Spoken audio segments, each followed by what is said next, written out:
మరి article 15, article 25, article 15లో ఏముంటదంటే జాతి, మత, కుల, లింగ వివక్షత చూపకూడదు.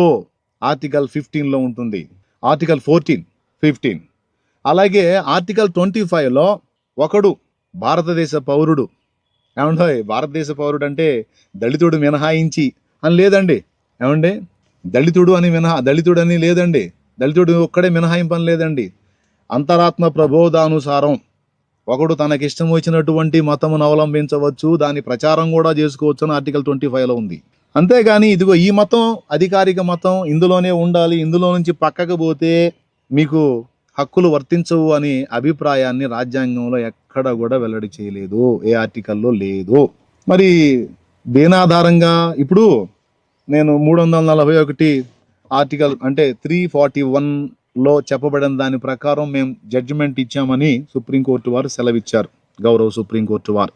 మరి అప్పుడు మరి ఆర్టికల్ 15, ఆర్టికల్ 25 అలాగే మరికొన్ని ఆర్టికల్స్లో భారతదేశంలో ఉన్నటువంటి పౌరులందరికీ ఇవ్వబడినటువంటి హక్కులను ఇది శాసిస్తుంది కదా ఈ జడ్జిమెంటు. ఏమంటే అంటే ఒక ఆర్టికల్ని రెస్పెక్ట్ చేస్తూ మిగిలిన 3-4 ఆర్టికల్స్ని తృణీకరించినట్టుగా అవుతుంది కదా, తుంగలో దొక్కినట్టు అవుతుంది కదా. మరి సమన్యాయం జరిగించాలి కదా. అంటే అడిగేవాళ్ళు లేడు, ప్రశ్నించేవాళ్ళు లేడు, గొంతెత్తేవాళ్ళు లేడు. ఎందుకంటే మిగిలిన వాళ్ళు అయితే పాపం పోరాటాలు చేస్తారు, కానీ దళితులు ఏం చేస్తారండి?